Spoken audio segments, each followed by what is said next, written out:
mules, brother.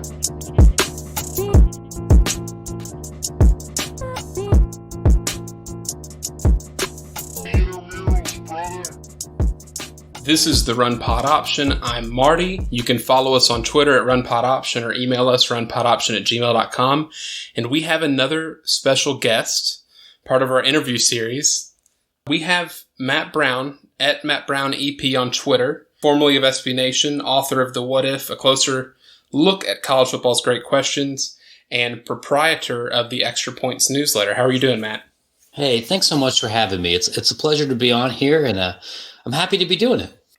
Matt, sincerely, I am grateful for you coming on, and I didn't want to fanboy before the interview, but I'll let you know now you are genuinely, I know one of my favorite college football writers, one of our other co-hosts, Jeff, he's actually a Michigan fan, and he really enjoys your work too, which I think is probably the highest of the two praises there.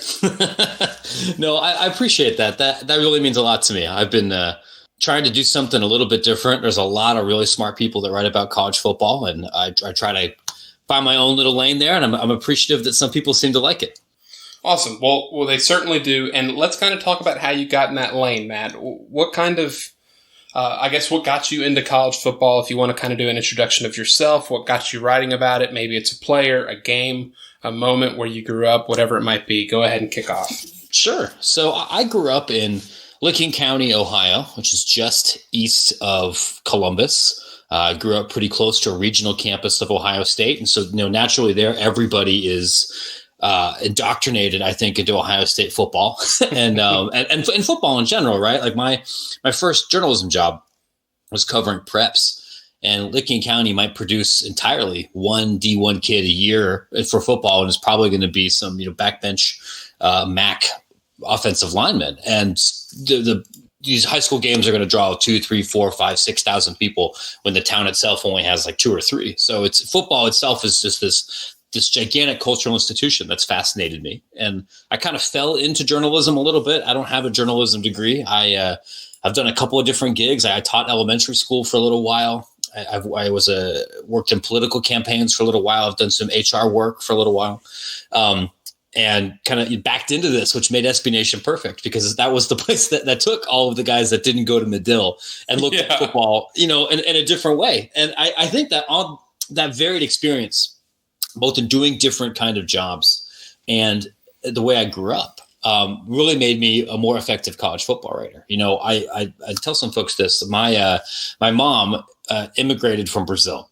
We're like the only Brazilians in rural Ohio. And she worked in K-12 education almost her entire career. And we spent a lot of time when we worked together, and early in my teaching career, going to these very different school districts from the places where most journalists grow up. And they're places where a lot of D1 athletes come from. And so I think seeing how education policy and how K-12 education and how property values and demographics and these other institutions all intersect to play a role in football recruiting and playing a role in running some of these institutions of higher learning. And that was part of my background growing up, and it's always been a part of how I've evaluated and looked at this sport. And over the last couple of years, that's been the majority of what I've been writing about. I'll go and I'll get in the depth chart and I'll break down a 2 deep of a Big Ten team. As well as anybody else, I think. But I really love digging into the history of the sport and how all the off the field stuff impacts what we see on the field, whether that's religion, whether that's economics, whether that's politics, whether that's the institutions themselves for these universities and their administrative policy. That plays a big role in who's good and who's not, and decisions that were made in the 20s and 30s and 40s, and impact what goes on here. And that's what Extra Points is about. That's, I think, my favorite beat. And I've been fortunate that I've had a chance to really kind of dig into that over the past couple of years. Yeah, no, it's a fantastic beat. And kind of building off that. So I was born and raised in Dallas, Texas, and I grew up on the suburbs of Dallas, truly. And for my whole life, inner Dallas, their high school football was maybe one team, and it was Dallas Carter, and that was just because of the history. But the suburbs sucked away a lot of talent because, like you said, economically or whatever else that are making up these neighborhoods, you have the for lack of a better term, the white flight that happened, 45, 50 years ago. Sure. And it's caused some football power regions to completely shift power. Now it's South Lake Carroll. Now it's Allen High School, like where Kyler Murray went. And they have a, $90 million high school football stadium.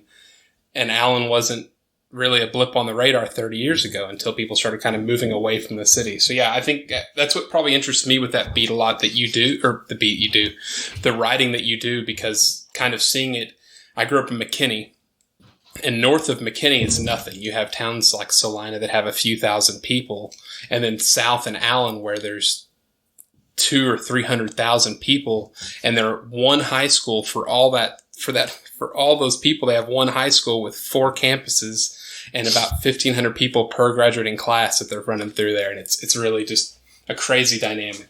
Yeah, that sounds like that's bigger than some FBS institutions. That sounds like it's bigger than Tulsa. Yeah, I highly suggest anyone who wants to see a hell of a stadium, look at the Allen High School football stadium. They used to be a pipeline to Arkansas. The former Dick brothers of Arkansas quarterback fame both came from Allen, and they're allowed to, right? They have like a B and a C team for their football because they have so many students, and they can kind of refine really, really good talent. So jumping into this, we'll start with your book. It's called What If? A Closer Look at College Football's Great Questions. You can get on Amazon. I'm sure probably any other book retailer. Matt, is there any other? I think that there's probably a digital version. Did you do one on tape yet? No, I didn't end up recording one, but there is a Kindle version of the book. Just about every wholesaler sells it. If you want to wait till we're in a position to actually go into stores, bookstores again, large chains either have it or will be able to get it for you.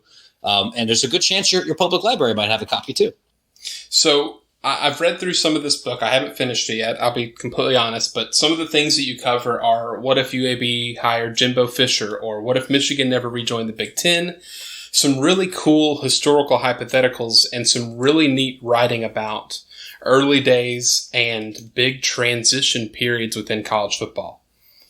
Yeah, honestly, the stuff that was the most fun for me to research and write and talk to folks about generally happened before 1970. Like one of the cool things about college football is that we've been doing it for 150 years, and some of those things have changed dramatically, right? The rules of this game have changed substantially, but a lot of the things that we argue about are the same. We're arguing about how we can kind of combine academics and athletics. We're arguing about what kind of benefits that students should get, or what constitutes cheating in recruiting. We're arguing about television. We're arguing about some of these same silly rivalries since the turn of the century. And a lot of those decisions that were made by administrators or university presidents or coaches or these kind of little flippant things a long time ago have had, I think, really spiraling decisions. The early Michigan one, I think, is a good example. I think a lot of folks don't realize that for a couple of years, Michigan was,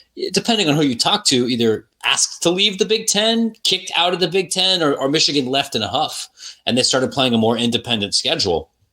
And that really opened the door for Ohio State to join the Big Ten, which at that point wasn't really considered much of a power program. And with the Big Ten blackballing Michigan, the Wolverines needed some games, and they couldn't get them all in New England. So enter the Buckeyes. Would you say that Ohio State was the rebound chick in that scenario? Ohio State was very available. And they were open to discussions. They were open to discussions, and that rivalry ended up blossoming, and that's what helped get Ohio State in that conference rather than kind of toiling in the MAC. A lot of people don't realize this, and it was around the same time period that, because of maybe it was racism or classism or just pigheadedness, that's what kept Notre Dame out of the Big Ten, because the Irish wanted in, and they were a peer already at the very beginning of the school athletically to some of those Big Ten institutions. And so digging into this stuff is fascinating for me. And I think it will make anybody else a much more informed college football fan. Honestly, I think UAB and something about the 2007 season were really the only two kind of modern hypotheticals that I dove into. There were a couple other ones I thought about, but for me, I think the most interesting ones were you're generally older. Okay, so we'll get to two that I'd kind of sent you to think about that we'll answer, but since you mentioned just how there's only a couple of chapters that kind of cover modern, air quotes, modern day football, post 98 or so. Are there any things that you wished you had included in the book and or maybe that have happened since that would have been, you think, maybe a fantastic chapter to add, maybe a second version of the book that you may or may not be working on? Yeah, I do think I'm going to try to write a second book, but probably not about what if questions. I've had a couple of other ideas. And a lot of people have suggested, what if the Pac-12 was able to pull off becoming the Pac-16 and taking Texas and taking Tech and Oklahoma and everything. And I was a little afraid to really dig deep into that, because what I found in writing about conference realignment is that people tend to get a lot more honest when there's a lot more space in between those decisions. And when those decisions are still relatively fresh and honestly a sore spot for some of these schools, and a lot of those decision makers still have jobs, they're not likely to be as candid. And so I felt that if I'd written about that, and I have a couple of guesses about what might have happened, the official account that drops 10 years later would look very different. And that might change my accounting. Whereas, hey, you go back to the airplane conference, like all those people are dead or they've moved on. And I could call up Navy or talk to Penn State and they'll tell you all sorts of stuff about it, because who cares? Yeah, Yost is not walking through that door to correct it. And Lord, would he? Like that man was. If there are a couple of people you dig in here and there who, if they knew if they had Twitter accounts, they would have been just absolutely insufferable. Fielding Yost is definitely one of those guys. Very much adjacent, maybe. Yeah, I'm trying to think. Like that one's interesting. What would have happened if Rich Rodriguez had taken the Alabama job? Was obviously a pretty huge one too. And I felt like I originally planned on that and I dug into it and I couldn't find quite enough really good information. And for me, I thought that overlapped a lot with the question about the 2007 West Virginia Pitt game. And I didn't want to go over too much, but clearly like that decision changed, obviously not just Rich Rod's career and Michigan and what happened at Michigan or Alabama, but the balance of power probably within the entire Southeast. So that would be a pivotal, more modern moment, I think, that probably touched 20 programs. Okay, well, let's have fun with it. Let's kick into the first one, since you kind of alluded to it with the Pac-16. It's not directly related, but it's kind of directly related. And that's just, what if the Longhorn Network never happened? Because I think by all accounts, or at least it's perceived, what kicked off A&M picking up their bags and leaving Texas behind to join the SEC, it was obviously a great decision by them for money, right? Like it's a no-brainer, but added the Longhorn Network seemed to really upset a lot of people because, as the way I understand it, the Longhorn Network basically ensured not only a recruiting edge for the University of Texas, but also a financial one in the deal with ESPN, that something like TCU or Texas Tech would not benefit from, as if it were, say, an SEC network or a Pac-12 network. This is a really, really good question. And I think I would agree with that. There were definitely some cultural tensions, I think, regarding Texas and, with Nebraska and with A&M, independent of the Longhorn Network. But that was really the missile that kind of blew a lot of what that conference looked like apart and sunk the Pac-16. My thinking here is that if the Longhorn Network didn't happen, I do think ESPN was committed to experimenting with a linear television network centered around one brand. And there's not very many schools that would have been able to pull that off. And if it wouldn't have been Texas, I think there's a chance they might have called some people up in the Pac-12 and maybe tried it with one of the Los Angeles schools and try to pry them apart, because there were some challenges there. They might have tried it with Florida State. Because at that point, there was a real moment around that time we thought the ACC was going to collapse before they signed that secondary grant of rights agreement. So maybe you're looking at North Carolina or Duke. There's a couple of brands that you might have been able to do it, and it's unfortunate from ESPN's perspective that the Longhorn Network wasn't as much of a commercial success, because not only did you have you're launching a linear network, I think really as that the profitability of those is sunsetting. Cord cutting would definitely accelerate over the next couple of years. But also Texas on the field kind of sucked. You had a terrible athletic director hire.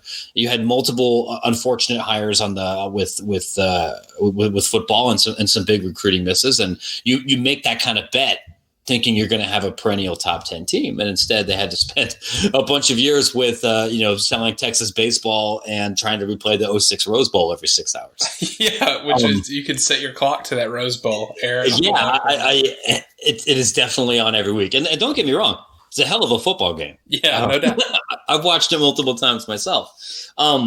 So my immediate guess here is, we probably have some kind of Pac-16. And I think ESPN takes a whack at one of the larger ACC brands. And so that means you might end up with an American that has a couple of those Big 12 teams in it. Maybe TCU or West Virginia are in some kind of American configuration, and maybe some of those other bigger ACC brands end up in the Big 10, which was Delaney's last gasp anyway. Would that be better for college football or not? I don't know. It really kind of depends on where you live. I think there's a pretty compelling argument right now that any league greater than 14 teams has a lot of negative externalities for fans. But Pac-12 would probably be a lot better.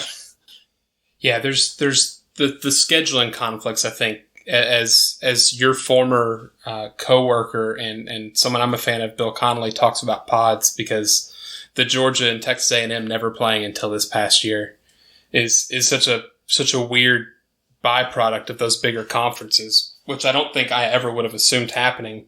I do like to think that the Pac-16 happens and ESPN goes, you know what, let's do the Trojan and Longhorn Network, and then both programs just go down the tubes for the next 12 years. And I mean, we joke about it.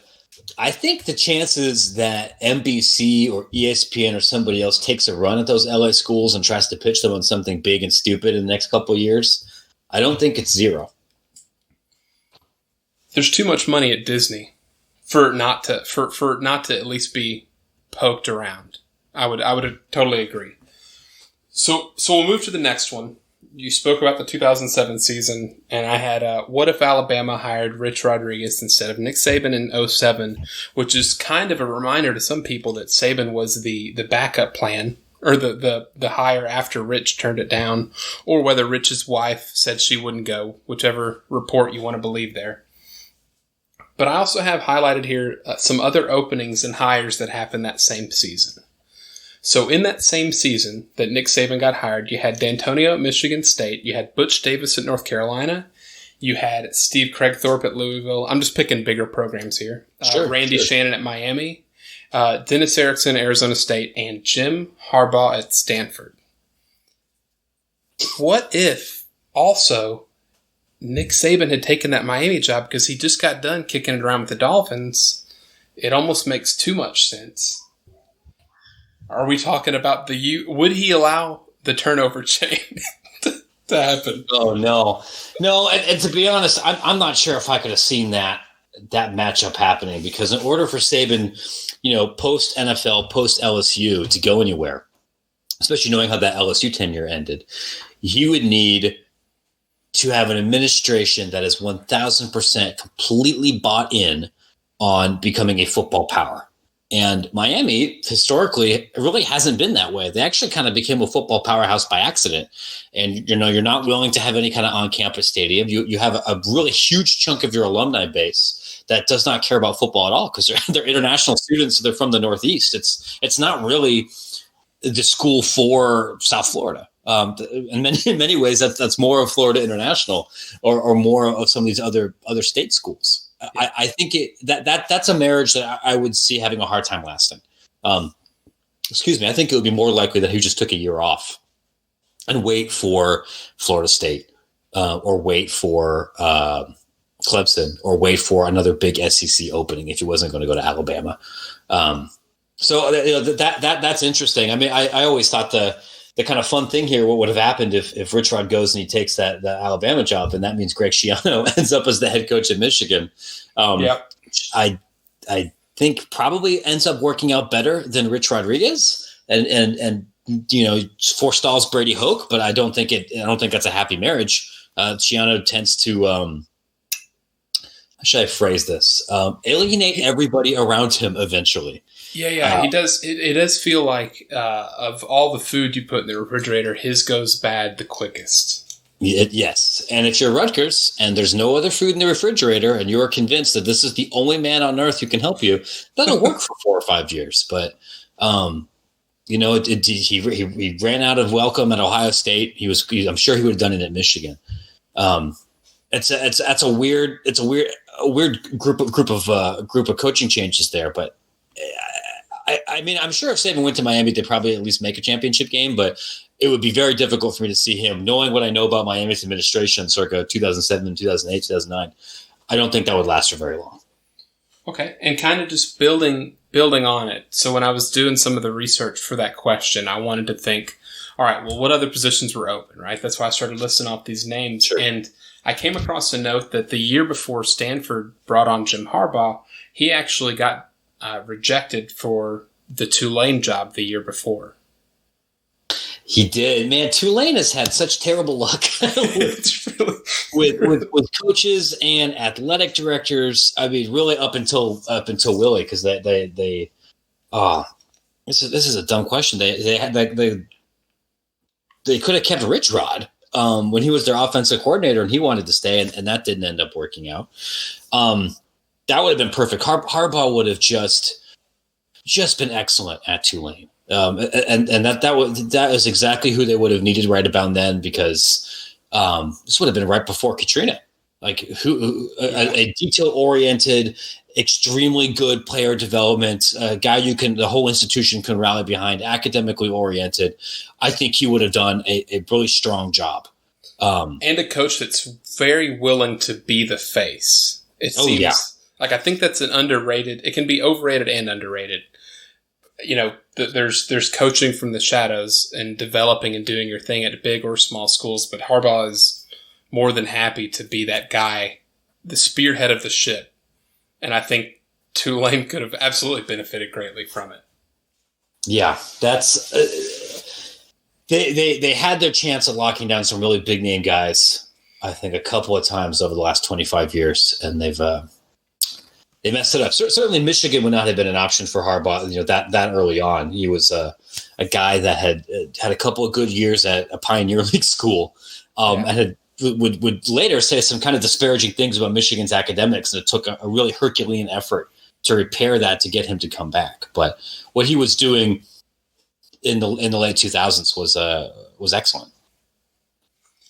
I think that these are probably, in podcast form, especially, and us kicking it around, their fantasy booking is what we call it. And I'm a wrestling fan. I'm a wrestling mark. So it's your fantasy booking, what could have happened, all these different dominoes. There's no way to know for sure, but I think genuinely it's probably, if there's something that's, bar talk and just kind of using hypotheticals to keep a conversation going, I've always really loved those what ifs. So genuinely, from the bottom of my heart, anytime in the future, if you have one that's even just kind of good, call me. We get you on the show. We'll talk about a what if and we'll kick it around.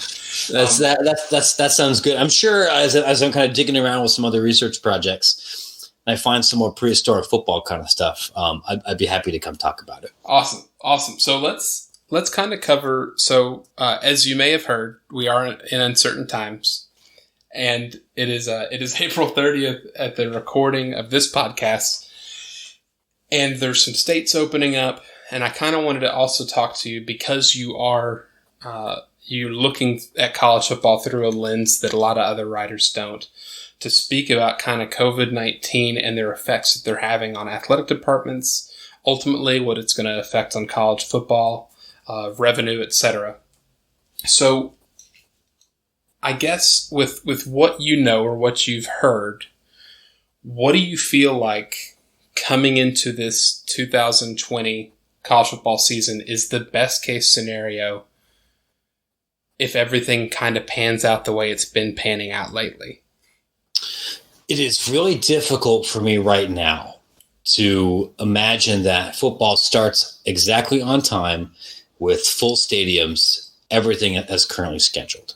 That isn't to say that it can't happen, right? I'm definitely not an epidemiologist. I'm not going to cosplay one on Twitter like I think maybe some other people have. But based on the decisions that schools are already making about their summer terms and the risk profile that schools have to carry here, I think that's unlikely.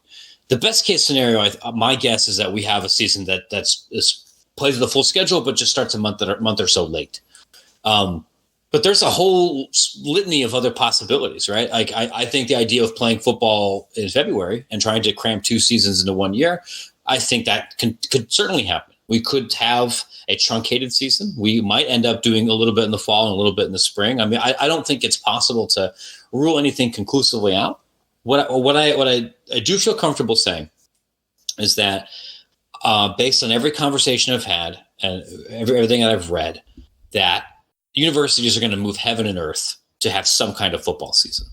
And the biggest reason for that is because they are financially beholden to it. Just the bigger the school you are, and weirdly enough, the more beholden you are to it, because you get the gigantic broadcasting money and you have all that ticket money, all the $9 beers and $40 parking spaces and all the specific donations are all tied to that. And that's what keeps the whole behemoth going. It's interesting. We could probably not have an FCS football season, and I don't think that would be a catastrophe for many of those schools. And a couple of schools might actually end up saving money. But at the higher end, not having a football would be catastrophic. Building on you, just something you hit on really quickly, and being beholden to the stadiums themselves.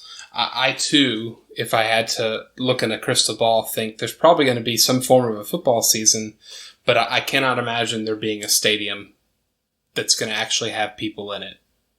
If only because...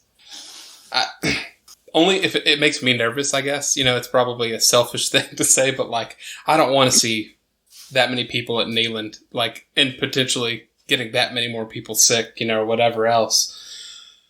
If there isn't, or if there aren't fans in the stands, and you're losing that revenue, how badly will both major conference programs and smaller conference, your G5, P5, how much will they be affected with that loss? Well, I think first, I'm a little bit more skeptical that we'd be doing things with empty stadiums, and there's 2 reasons for that. One is just the very nature of football. Even if you have a completely empty stadium, when you look at all the roster sizes and all the assistant coaches and all of the officials and the medical trainers and presumably the bare minimum staff that you need to broadcast the game, you're looking at 400 people. You can't socially distance those 400 people. And for football in particular, if you're playing at the line of scrimmage, you are literally breathing on a dude for 2 hours. So I had the same thought. It seems to make sense, but every doctor I've talked to has said, like, those people are still going to be at risk. The players are still going to be at risk. And even if you're able to instantaneously test all of them before the game starts, someone's going to test positive over the course of the season. And then you're going to have to retest everybody and everything. That's going to be a big challenge. And I actually think the NFL could probably do it because they can have a collective bargaining agreement, and those guys all make $1 gajillion. So the optics of that are a little bit more understandable. The other thing, and I think a lot of university leaders are very cognizant of this, but they're a little afraid to say this explicitly, is if you are telling your students it's too dangerous for you to come to campus, or we cannot effectively run in-person coursework, and it's too dangerous for you to come in the stands and watch this game, but the players still play, that kind of nukes any argument you could possibly have that this is an amateur enterprise and that these players are just like any other student. And if you do that, that means you are going to get hauled back into court, and that is exhibit A, B, C, and D for the next antitrust trial that you're facing. And however much money you're going to lose by not having people in the stands, and it's a significant amount of money. It's less money than you're going to lose if you lose another O'Bannon. So I think, I imagine some schools are going to try it, but there's going to be a lot of pushback to having any kind of event where you couldn't have at least some fans. Like, I wouldn't be shocked if Neyland and Ohio Stadium and Beaver Stadium end up operating with lower capacity, but still bring in 30. If you have 35,000 people in that stadium, you can space them out pretty good in one of these gigantic cathedrals, and maybe that works. But otherwise, you're still selling more tickets than most smaller programs across the I mean, and you might take a loss. You're going to have to lay some people off, and some people are going to have to take pay cuts, and maybe you can't have a small armada of analysts. But I think that's a more realistic look at this. Okay, so before we jump to maybe what a worst case scenario looks like, I mentioned in some of the questions that I sent you about decisions that these schools are going to have to make, and potentially that they're going to make that are going to affect the trajectory of something like coaching salaries. So Boise State got furloughed, right? Their coaching staff, and I think I just saw it was like Les Miles and Self at Kansas. They're taking 10% less. And I imagine that's, if not, there's plenty more names I'm sure that I'm missing here, but it's going to continue for some of these schools to save money and states to save money. Do you think that there's a long-term effect from this COVID-19, whether it be a normalization of coach salaries or maybe a better balancing of the budget and some hard decisions on some programs for athletic departments that are in the future because of this? So there's two forces, I think, that actually could combine to create that normalization. I'm going to get in the weeds here, so I'm here. Apologies in advance. I think it's important for fans to realize what was happening before COVID-19, which has led to, I think, a lot of universities and athletic departments being in a difficult spot. So this was not a good time for U.S. higher education generally. Many of these schools we're facing some financial challenges, and one of those is the fact that our country simply is not producing the same number of college-bound high school students as we did 20 years ago. And so schools then either have watched their enrollment drop, or they have to go recruit international students, which are more lucrative because those students usually pay full tuition. But now we are seeing a world where recruiting kids from South Korea and India and China is more expensive. It's more difficult. And we might have some visa changes. And you're simply not going to be able to get those kids here. So that's problem number one. Problem number two, especially for public institutions, is that you're also usually facing declining state involvement or state funding for your university. And it's about to get a hell of a lot worse. Because if you're trying to balance the state budget, often your state constitution says you have to spend at least this much money on K-12 education and on your state prison system and on Medicaid and on your roads. And generally, one of the only places of what we call discretionary spending is with higher education. And so naturally, that's what gets cut. Excuse me. So you have a lot of public schools that are getting just a fraction of what they were getting from their state 15 years ago. So already not really a great time for higher ed. Then this happens where you're looking at just pouring gasoline on those trends. Everybody is expecting their enrollment to drop significantly in the near future. And that's really important for an athletic department because almost every FBS department, and certainly way more across Division I, get money from student fees. That is usually what gives you a lot more money than your ticket sales or your broadcast agreement if you're not a Power 5 program. So if you suddenly have 1,000 less kids come to campus, that's 1,000 less $600 checks that you're getting for your student fees. So that's a huge income drop. So that's all of those things together are going to put a lot of cost pressure all over universities. The other thing that's happening right now is with name, image, and likeness. And I promise this ties in. The NCAA on Wednesday in their report said that they want to petition Congress to give them an antitrust exemption. What that means is then you can't sue the NCAA for restricting the amount of money that a player could get from their name, image, and likeness. What the NCAA would like to do is say, hey, freshman, I noticed that you are bad at football and you don't have a really big Instagram account, and this car dealership wants to pay you $15,000. That's not fair market value. You can only accept $6,000. And right now, that player would go, like hell it does. Fair market values, well, whatever somebody will pay me, I'll see your ass in court. And they would win. The only way that the feds are going to give an antitrust exemption, and even this I think is unlikely, is if they make the NCAA do a bunch of other things. And one of those things, and I've heard 2 athletic directors actually propose this, is a salary cap for coaches. So the government could say, you can't restrict what a kid can make unless we say football coaches can't make more than $2 million, or that schools can't charge more than X amount for student fees. Wow. So I think those 2 things potentially together could certainly combine, where we just can't spend nearly as much money as we have been collectively on salaries, on travel, on facilities, and on analysts and staff. The Nick Sabans and the Ryan Days and the Harbaughs are still going to get paid. But the world of paying a group of 5 coach $2 million a year, I don't think that's going to continue. That's fascinating. Purely because I'm wondering how much that could have an effect on coach movement.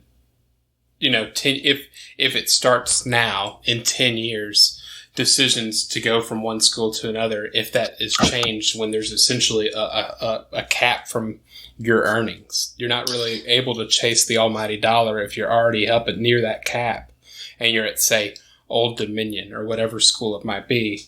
What's the incentive to make that same amount of money at a higher pressure job, perhaps at Virginia Tech or whatever it could, whatever scenario that could lay out? Yeah, it would surprise me a little bit if we had a salary cap that was low enough where both Old Dominion and Ohio State could hit it. But I think we can already see a world where some of these changes are going to change coaching movement. I'll tell you, this is true right now. Nobody wants to be paying a coach buyout right now. The fact that Wake Forest's basketball just got rid of Danny Manning is really a huge surprise. That was the only basketball program in the Power 5 that made a coaching change. And so what's going to happen next year is you're going to look at this, and if you got a coach that's maybe in a kind of marginal position, you're not going to want to let that guy go early and be stuck paying that buyout, which is what, like Nebraska, I think, is paying $20 million right now in buyouts for football and men's basketball. And schools just can't. Many schools, some still will. If Alabama wants to get rid of a guy, they're going to get rid of a guy. But a lot of these schools, that simply is not their financial reality anymore. So they're going to be more conservative with making changes. My assumption is whenever we have a football offseason, that's going to be a pretty slow coaching carousel.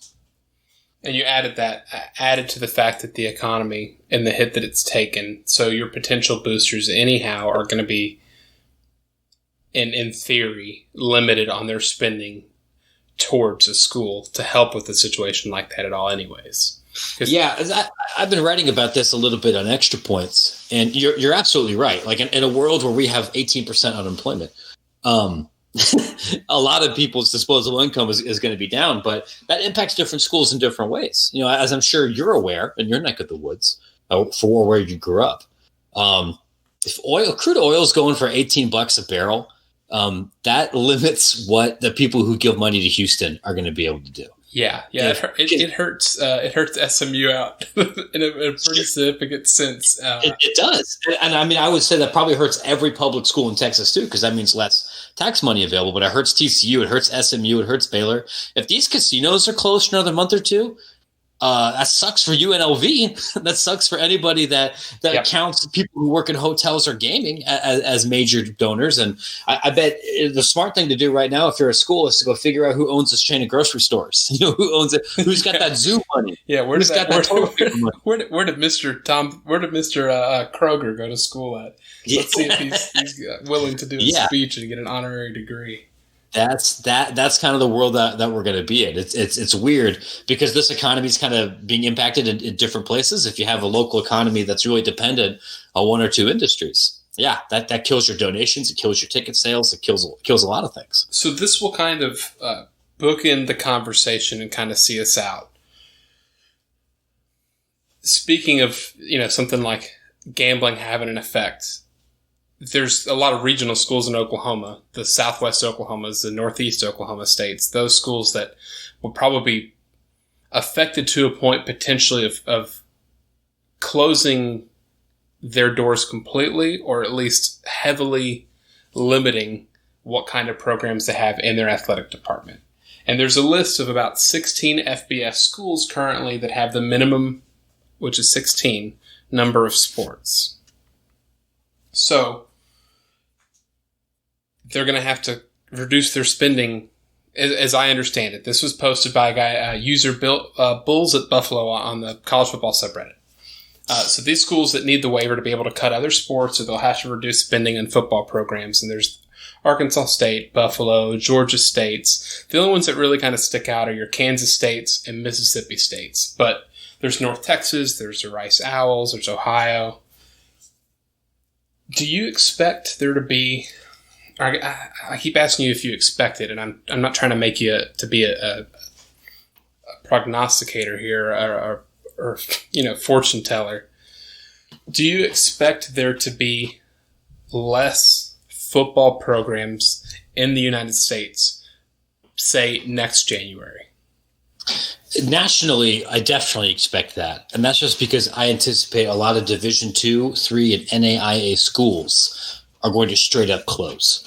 This already happened recently with a school not too far from where I grew up, Urbana University in Ohio.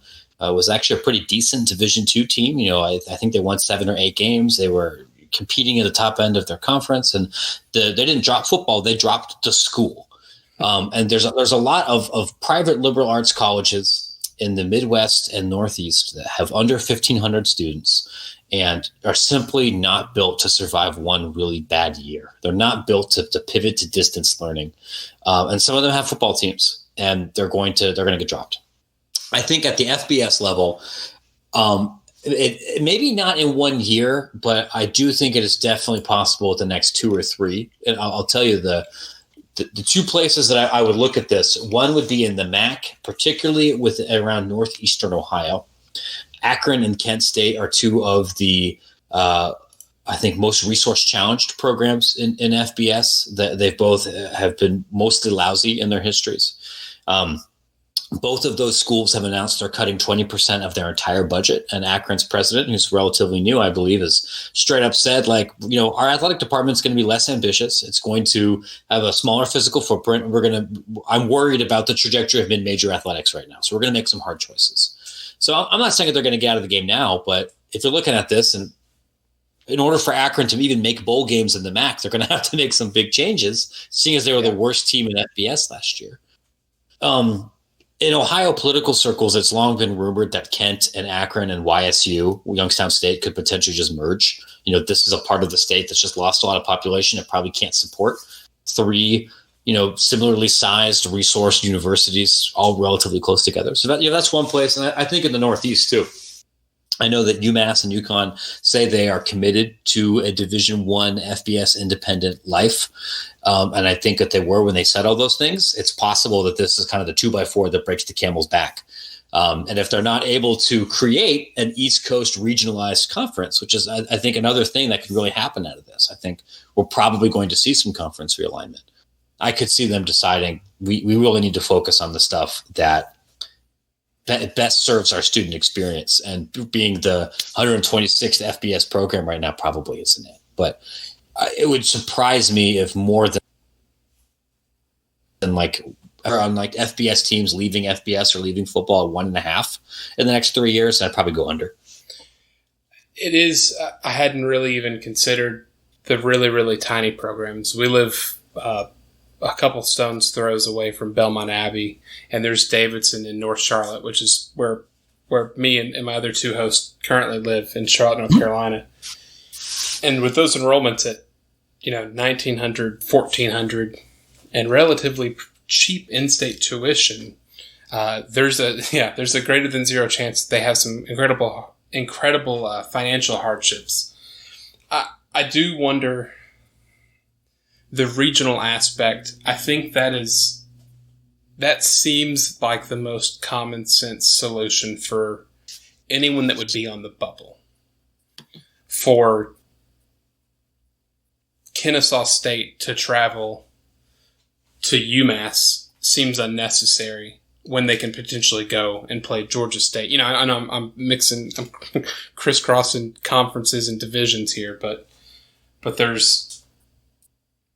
I'm honestly kind of here for it. A more regional aspect because I haven't gone to a Davidson football game because honestly, I could even tell you what conference they're in now. I don't watch college basketball. Like it's just not my bag. I think they're in the Pioneer If I knew League Davidson was playing Belmont Abbey, who lives right down the street from me, I'd be more inclined to check out that basketball game, or whatever else it might be.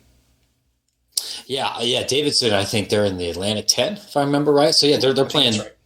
A lot of schools much farther north. I think you're right. And this is, I've talked to a fair number of people because this is how Division II is usually structured and how Division III is usually structured. And you might even have really quite pretty big differences in the resources for those schools. You might have a much larger public institution in Division II that's very as high resourced in the same division, same conference as some school with 1,800 people. That's much smaller. But they're close together. You save money. That makes sense at Division II. The two places where I think you're most likely to see some changes. One is going to be with Olympic sports. I would not be surprised, especially at the G5 level, to see more Olympic sports be completely decoupled from major conferences. So like the Mountain West or Conference USA, the Sun Belt might say, hey, listen, if it makes more geographic sense for your soccer team to play in a different league, you don't have to play in our soccer league. Or maybe we need to start, maybe there needs to be another soccer league. Like there's one just for swimming. And there's a couple of Western athletic leagues for sports that the Pac-12 doesn't play. Right. I think you're unlikely to see that with the Big Ten and SEC because even things like swimming and softball have financial value for those networks. But there's no reason to force every American, every Colonial Athletic, every A10 Olympic sports team to all play in that league if they can save money elsewhere. The other place where I think you could see it is with Conference USA, which is, I think, pretty visibly a geographically disparate league where it just doesn't make sense. You can't sell tickets. You can't really have a cohesive identity. I know that there are players that don't like going from Virginia Beach to El Paso, even if it doesn't happen very often. I would not be shocked if we end up seeing some kind of new league configuration that centers around the Atlantic coast for G5 programs, where the Marshalls and the ODUs and the Western Kentuckys and the Middle Tennessees and maybe Liberty if schools get desperate enough, and maybe James Madison and maybe even some teams from FCS decide to spin off and create something that's much more geographically tight, and let Conference USA be a Texas and Florida and Deep South kind of league. That'd be fascinating. I'd like that conference too. And even if you ended up just having the mixing pot too, whether it be Conference USA with a touch of the Sun Belt or a touch of the American, people having to make those decisions because Tulane maybe not be able to keep traveling all the way to play Temple. Yep. Regionally, it would. I know it would mean more. It just does. I mean, you being from or you living in Ohio. And growing up there, I actually live in Chicago now. Region. Yeah, I'm from Ohio. You're right. Like if you're a baseball team in Ohio, you could play an entire dang schedule and never leave the state. Yep. And just that division. Yeah, and there's like 3 counties next to each other in Texas where it's the same scenario. You have, 9 college football teams at every level within the DFW Metroplex. Yeah, I think that's right. And I mean, I don't think you'd want to have SMU play against some Division III team necessarily. But there could be a world where it makes sense for Sam Houston or probably not Lamar because I think they're not very good. But a couple of some teams from like the Southwest. FCS. Stephen F. Austin has got a pretty good reputation out there. That's something out there. Yeah, and have them play UTSA. And adjust some scholarship rules or something to make that work. I think it will be easier to sell tickets at that level when you actually know alumni from that other school and can dunk on them in person than when they're 6 days away. Because if you're in the DFW, you're going to know people that went to Sam Houston. You're going to know people that went to Stephen F. Austin and those other schools. But if you're in Texas, how many ODU grads do you know? Right. There's none. You know more Abilene Christian graduates. It's and let me tell you, Sam Houston State graduates absolutely have a type. You can spot them out in a group of 10.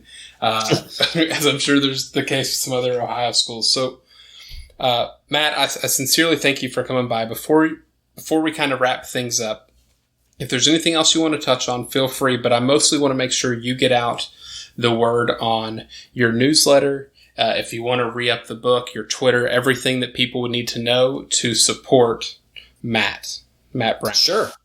Well, as you all may be aware, I no longer work at SB Nation, unfortunately. I was furloughed, and then they offered me a buyout, and I took that. So I'm going to be fun employed here for a minute. If you're listening this far in the podcast and you're interested in some of this history and the culture and the context and the finances and all this other stuff that really shapes football, I think you'd love Extra Points. Extra Points publishes 4 days a week. You can subscribe for free and get 2 of those newsletters a week. If you pay a subscription, you get all 4 plus some extra bonus content. The subscription is $7 a month. That's less than a Culver's value meal, I think. Or you can pay $70 a year. Look, I'm a son of the Midwest, man. I love me some Culver's. Dude, they brought a Culver's to Dallas, and it was so good, man. I just forgot it existed. Yeah. Well, when we all get out of here, my friends, if you're listening and you have a chance to go get some deep fried cheese curds at your local Culver's, they're not a sponsor, but big personal fan. So you can get that. I wrote a book called "What If: Closer Look at College Football's Great Questions." That's on Amazon. It's $16. It's not. It's or you can just get it at the library. It's okay. I just like you to read it. If you buy it, that's great because I get $3 or $4. But if you just read it at the library, that's fine too. And that's the best way to support me. So I'm going to probably announce other freelance projects or some other hustles that I'm going to be doing on Extra Points. And you can find me on Twitter at Matt Brown EP. Thank you, Matt. And sincerely, just tagging on the back of what Matt said, in a time like this where there's so little going on actually with college football, besides a little bit of recruiting here and there, what Matt provides is such a cool, to still increase your knowledge and it not be necessarily X's and O's, but the history of the game and stuff. I find it invaluable. I know it's not everybody's bag, but I think most people that listen to this show that it would be. And I sincerely urge you to support Matt. Do whatever you can. Throw him your money. Send them formula. Do you have any kids, Matt? I do. I have a 5-year-old and I have a 2-year-old. So I joke about this. Formula. No formula then. No formula, but brother, it's chicken nuggets, man. This goes into the diaper and chicken nugget budget. Yeah, the chicken and fries. I have a 3-year-old and that's all chicken and fries. As soon as we get in the car, that's where she thinks we're going, is to pick up some Chick-fil-A. I'm begging my children to eat a vegetable once in their life or something that's not a processed carbohydrate, but that's I'm going uphill there. I got lucky, man. My kid eats asparagus like it's candy. It's honestly, it grosses me out the way she eats it. It's completely like the stem, the wrong side up. All right, I'll cut it out. Guys, thank you all for listening. Matt, sincerely, thank you for coming by. You're welcome back anytime. We're a production of fifthquarter.net. Check it out. Discord, forums, articles, us being the podcast. Follow us again at RunPodOption on Twitter. Follow Matt at MattBrownEP on Twitter. And be safe out there. Hi, my name is Joshua Tracy. And I am Corwin Heller. And we are the hosts of a statistics and sports podcast called Juicing the Numbers. We cover the NFL, college football, MLB, and the NHL with anything that we like to talk about in between. If you like sports and the numbers behind it, come check out our show, Juicing the Numbers, on iTunes, Spotify, Stitcher, wherever you find podcasts. Hit us up on Twitter at JuicingPod.